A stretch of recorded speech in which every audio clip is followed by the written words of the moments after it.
आज की moral story में बुद्धि का चमत्कार ये कहानी सुनते। आज से कई सौ साल पूर्व की बात है। एक गांव में राम सिंह नामक एक किसान अपनी पत्नी और बच्चे के साथ रहता था। राम सिंह अनपढ़ व गरीब था, मगर बेटे सुंदर को वह पढ़ा लिखा कर किसी योग्य बनाना चाहता था, ताकि उसका बेटा भी उसकी भांति उम्र भर मेहनत मजदूरी न करता रहे। अपने पुत्र से उसे बड़ी आशाएं थी, लाखों सपने उसने अपने पुत्रों को लेकर संजो डाले थे। वही उसके बुढ़ापे की लाठी था। उसका बेटा सुंदर भी काफी बुद्धिमान था। वह गांव के पंडित कस्तूरी लाल के पास जाकर शिक्षा ग्रहण कर रहा था। उसने भी अपने मन में यही सोचा हुआ था कि वह भी पढ़ लिख कर बड़ा आदमी बनेगा और अपने माँ बाप के कदमों में दुनिया भर की सारी खुशियाँ और सारे सुख लाकर डाल देगा। इंसान यदि किसी लक्ष्य को निर्धारित कर ले और सच्चे मन से उसे पाने का प्रयास करे तो वह उसमें सफलता प्राप्त कर ही लेता है। ऐसा ही सुंदर के साथ भी हुआ। वह अपनी कक्षा में अच्छे नंबरों से उत्तीर्ण हुआ। सारे गांव में उसकी खूब वाह हुई। अपने बेटे की इस सफलता पर राम सिंह का मस्तक भी गर्व से ऊंचा उठा। एक रात राम सिंह ने अपनी पत्नी से कहा, सुंदर की माँ, मेरे मन में सुंदर को लेकर काफी दिनों से एक विचार उठ रहा है। कहो जी, राम सिंह की पत्नी ने कहा, ऐसी क्या बात है? क्या सुंदर की शादी ब्याह का विचार बनाया है? हरि भगवान, शादी ब्याह तो समय आने पर हम उसका करेंगे ही, मगर अभी उसे अपने पैरों पर तो खड़ा होने दो। मेरा तो यह विचार है कि क्यों न हम उसे शहर भेज दें, ताकि वह जाकर कोई अच्छा सा काम धंधा सीखकर कुछ बनकर दिखाए। यहाँ गांव में तो बस मेहनत मजदूरी का ही धंधा है। पढ़ने लिखने के बाद भी यदि उसे यही धंधा करना है तो पढ़ाई लिखाई का लाभ ही क्या। हमारा तो अपना कोई खेत भी नहीं है जिसमें मेहनत करके वह कोई तरक्की कर सके। मगर सुंदर के बापू, सुंदर ने तो आज तक शहर देखा ही नहीं। हम किसके भरोसे उसे शहर भेज दें? सुंदर की माँ कमला ने कहा, माना कि हमारा सुंदर समझदार और सूझबूझ वाला है और शहर में वह कोई अच्छा सा काम धंधा तलाश भी लेगा, मगर शहर में टिकने का कोई ठिकाना भी तो चाहिए। सुनो सुंदर की माँ, शहर में मेरा एक मित्र है। हालांकि हम दोनों वर्षों से एक दूसरे से नहीं मिले, मगर फिर भी मुझे उम्मीद है कि यदि मैं सुंदर को उसका पता ठिकाना समझा कर भेज दूँ तो वह अवश्य ही उसे शरण देगा।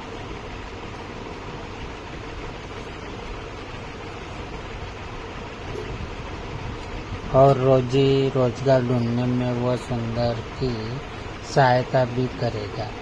बात तो आपकी ठीक है सुंदर के बापू, लेकिन मेरा मन नहीं मान रहा है कि मैं अपने लाल को अपनी आंखों से दूर करूं। ऐसा तुम अपनी ममता के हाथों मजबूर होकर कर रही हो, मगर दिल से तो तुम भी यही चाहती हो कि हमारा बेटा तरक्की करे। इसलिए दिल को मजबूत बनाओ। सुंदर शहर जाकर कुछ बन गया तो हमारा बुढ़ापा भी सुख से गुजरेगा। और इस प्रकार राम सिंह ने अपनी पत्नी को समझा बुझाकर सुंदर को शहर भेजने के लिए राजी कर लिया। उसी शाम सुंदर जब अपने यार दोस्तों के साथ खेल कूद कर घर वापस आया तो राम सिंह ने बड़े प्यार से अपने पास बिठाया और अपने मन की बात बता दी। सुंदर ये जानकर बहुत खुश हुआ कि उसका बापू उसे शहर भेजना चाहता है। वास्तव में सुंदर भी यही चाहता था कि वह किसी प्रकार शहर चला जाए और वह कोई ऐसा काम धंधा करे जिससे उसका परिवार सदा सदा के लिए गरीबी से छुटकारा पाकर सुख भोगे। अतः पिता का प्रस्ताव पाकर वह बड़ा खुश हुआ और बोला, पिताजी, चाहता तो मैं भी यही था कि पढ़ लिख कर शहर जाऊँ और अच्छी सी नौकरी करके घर की कमाई में आपका हाथ बटाऊँ, मगर कहीं आप मुझे शहर भेजने से इनकार न कर दे, यही सोचकर मैंने आपसे अपने मन की बात नहीं कही। मगर अब जब आप स्वयं मुझे शहर भेजने के इच्छुक है तो इससे अधिक खुशी की बात मेरे लिए भला और क्या हो सकती है। मैं अवश्य ही शहर जाऊंगा। और प्रकार दूसरे ही दिन रामसेन ने उसे दिन दुनिया की ऊंच नीच समझाई और अपने मित्र का पता देकर शहर के लिए विदा कर दिया। सुंदर काफी सूझबूझ वाला समझदार युवक था। अपने माता पिता के दुख दर्द को वह भली भांति समझता था। वह यह भी जानता था कि गांव में रहकर तो उसका भविष्य अंधकार में ही डूबा रहेगा, जबकि उसकी इच्छा बड़ा आदमी बनकर अपने माता पिता को भरपूर सुख देना था। अतः खुशी खुशी वह शहर के लिए रवाना हो गया। शहर आकर सुंदर की आंखें चुंदिया गई। खूब भीड़ भड़का, सजी सवरी दुकानें, तागे का आवागमन। खैर, आश्चर्य से वह सब देखता सुंदर अपने पिता के कथित दोष से मिलने चल दिया।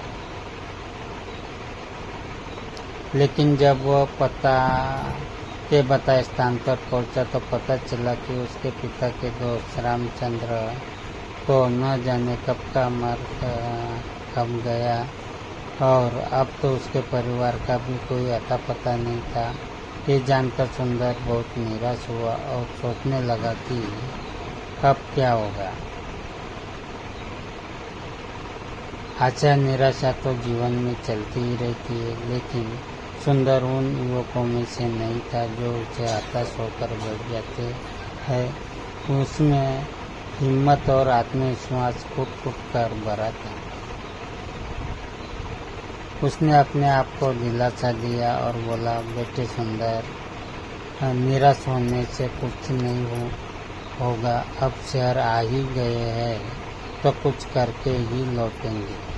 माँ और बापू ने मुझसे बड़ी उम्मीदें लगा रखी है। मैं ही उसके बुढ़ापे की लाठी हूँ। अब शहर आ ही गया हूँ तो कुछ बनकर ही लौटूंगा। तुझे यदि याद नहीं, गांव में मास्टर जी कहा करते थे, हिम्मत मर्दा मदद खुदा, यानी जो लोग हिम्मत करते हैं उसकी मदद खुद भगवान करते हैं।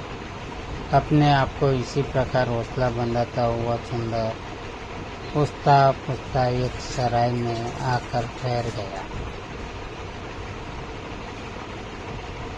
उसने स्नान आदि से निवृत्त होकर थोड़ा आराम किया, फिर किसी नौकरी की तलाश में निकल पड़ा। वह जहाँ भी नौकरी मांगने जाता, दुकानदार उसके बातचीत करने के ढंग और उसकी सूझबूझ से प्रभावित होता, किंतु कोई जान पहचान न होने के कारण उसे नौकरी नहीं मिल पाती थी। इसी प्रकार कई दिन गुजर गए। सुंदर गांव से अपने साथ जो रुपया पैसा लेकर आया था वह भी लगभग समाप्त होने को था। अब तो सचमुच सुंदर को चिंता होने आ गिरा।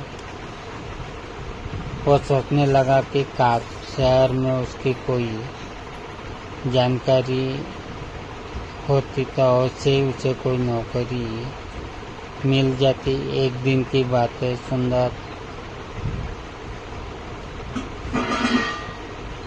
थक हार कर एक पेड़ के नीचे बैठा मौजूदा स्थिति के विषय में सोच रहा था। उससे कुछ ही दूरी पर राज कर्मचारी पेड़ की ठंडी छांव में बैठे गपशप कर रहे थे। अनमना सा सुंदर उनकी बातें सुनने लगा। एक दूसरे से कह रहा था, कुछ भी कहे भाई रामी, तू बड़ा नसीब वाला है। हम दोनों साथ साथ ही राज दरबार की सेवा में आए थे, मगर तू तरक्की करके राजा जी का खजांची बन गया और मैं रहा सिपाही का सिपाही। इसे कहते हैं तकदीर। तकदीर भी उन्हीं का साथ देती है गंगाराम, जो सूझबूझ और हिम्मत से काम लेते हैं।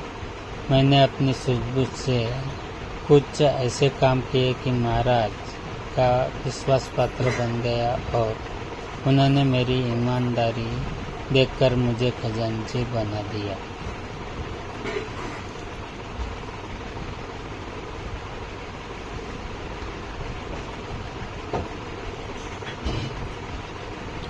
न भाई, तू जरूर किसी साधु या फकीर से कोई मंत्र वंत्र पढ़वा कर लाया होगा जो इतनी जल्दी इतनी तरक्की कर ली, वरना मैं क्यों ना किसी ऊंचे पद पर पहुंच गया। भैया तू मुझे भी अपनी कामयाबी का राज बता। तेरे जैसे लोग इसी चक्कर में रहते हैं कि पक्की पकाई मिल जाए और खा ले। अरे भाई मेरे, अगर इंसान में हिम्मत, हौसला, ईमानदारी, साहस और सूझबूझ हो तो वह पहाड़ को खोद कर नदी बहा दे। देख तू वह मरा हुआ चूहा देख रहा है ना? रामवीर ने सड़क किनारे पड़े एक मरे हुए चूहे की ओर इशारा किया। हाँ देख रहा हूँ। आने जाने वाले लोग भी उसे देख रहे हैं और घृणा से थूक कर दूसरी ओर मुँह कर फेर कर निकल रहे हैं। रामीर भाई, मैं तुझसे तेरी कामयाबी का रहस्य पूछ रहा था और तू मुझे मरा हुआ चूहा दिखा रहा है। ये क्या बात हुई? गंगाराम, मैं तुझे कामयाबी की बाबत ही बता रहा हूँ। सुन, लोग उस मरे हुए चूहे पर टुक्कर जा रहे हैं, मगर कोई सूझबूझ वाला इंसान इस मरे हुए चूहे से भी 4 पैसे कमा लेगा। भैया मेरे, अकल का इस्तेमाल करने से ही इंसान कामयाबी हासिल करता है, जंतर मंतर से कुछ नहीं होता। मैं समझ गया भाई। रामवीर निराशा होकर गंगाराम से बोला, तू मुझे अपनी कामयाबी के राज बताना ही नहीं चाहता। खैर अभी कभी तो मेरे भी दिन बदलेंगे। हाँ अब चलते हैं। इस प्रकार वे दोनों राज कर्मचारी उठकर चले गए। वे तो चले गए, मगर खजांची रामवीर चूहे वाली बात ने सुंदर के दिमाग में खलबली सी मचा दी। उसके दिमाग में रामवीर की कई बात बार बार गूंज रही थी।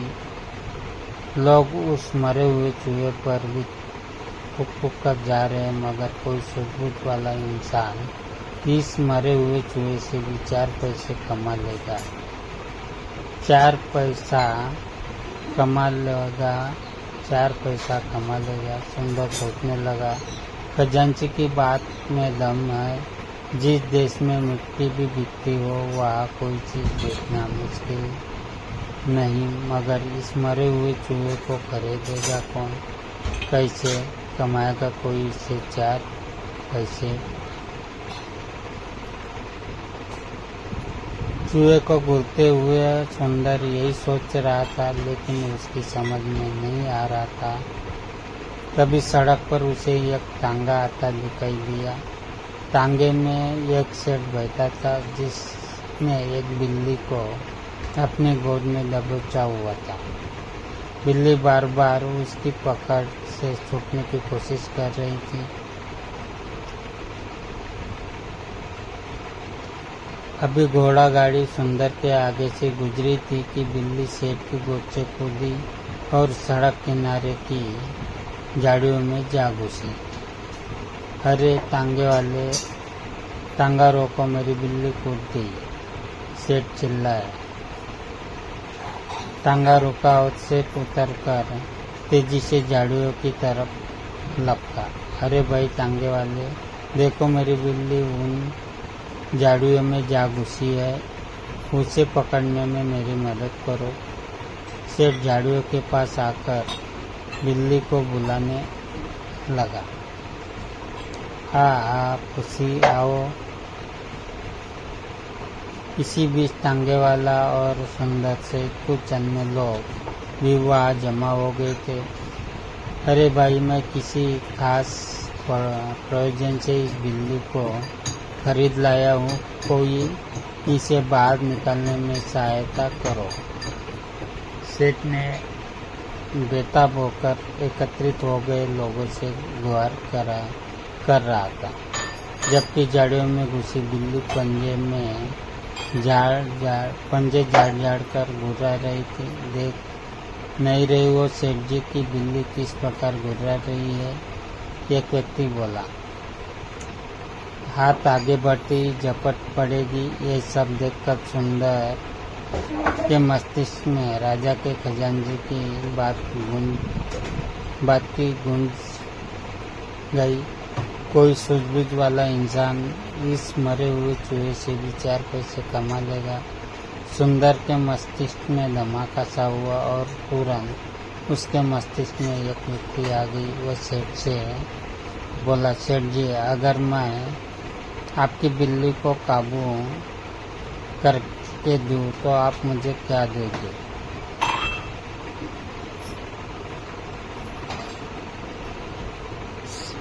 और सेठ जी ने तुरंत की ओर देखा और बोला, भाई तू मेरी बिल्ली को काबू करके देगा तो मैं तुझे चांदी का एक सिक्का दूंगा। चांदी का सिक्का। सुंदर के मुंह में पानी आया। ठीक है, आप यही रुकिए, मैं अभी आपकी बिल्ली काबू करके आपको देता हूँ। कहकर सुंदर दौड़ा उस दिशा में गया जिधर मरा हुआ चूहा पड़ा था। वाह बेटा सुंदर, बन गया काम। उस खजांची ने ठीक ही कहा था कि यदि सूझबूझ से काम किया जाए तो इस मरे हुए चूहे से भी 4 पैसे कमाए जा सकते हैं। सुंदर ने मन ही मन खुश होते जा रहा हुए एक रस्सी तलाश की और चूहे की गर्दन में फंदा डालकर झाड़ियों की ओर चल दिया। हटो सब पीछे हटो। भीड़ को एक और हटाता हुआ सुंदर बोला, बिल्ली अभी बाहर आती है। अरे मरा हुआ चूहा, ये तो वहाँ पड़ा था, किसी ने कहा। दूसरा बोला, भाई वाह, इस लड़के ने तो मौके का फायदा उठाकर एक सिक्का कमा लिया। इसे कहते हैं बुद्धि का करिश्मा। ये लड़का अवश्य ही एक दिन बड़ा आदमी बनेगा। लोग तरह की बातें बनाने लगे। सुंदर झाड़ियों के करीब बैठा गया और रस्सी से बंधे चूहे को बिल्ली के सामने लहराने लगा। मोटे चूहे को देखकर बिल्ली के मुंह में पानी भर आया। एक नज़र उसने मैत्री भाव से सुंदर की ओर देखा और फिर दम हिलाती हुई धीरे धीरे सुंदर के करीब आने लगी। तभी लोग उत्सुकता से यह तमाशा देख रहे थे और फिर कुछ ही पलों बाद चूहे के लालच में जैसे ही बिल्ली बाहर आई, सुंदर ने उसकी पीठ पर प्यार से हाथ फेरा और उसे गोद में उठा लिया।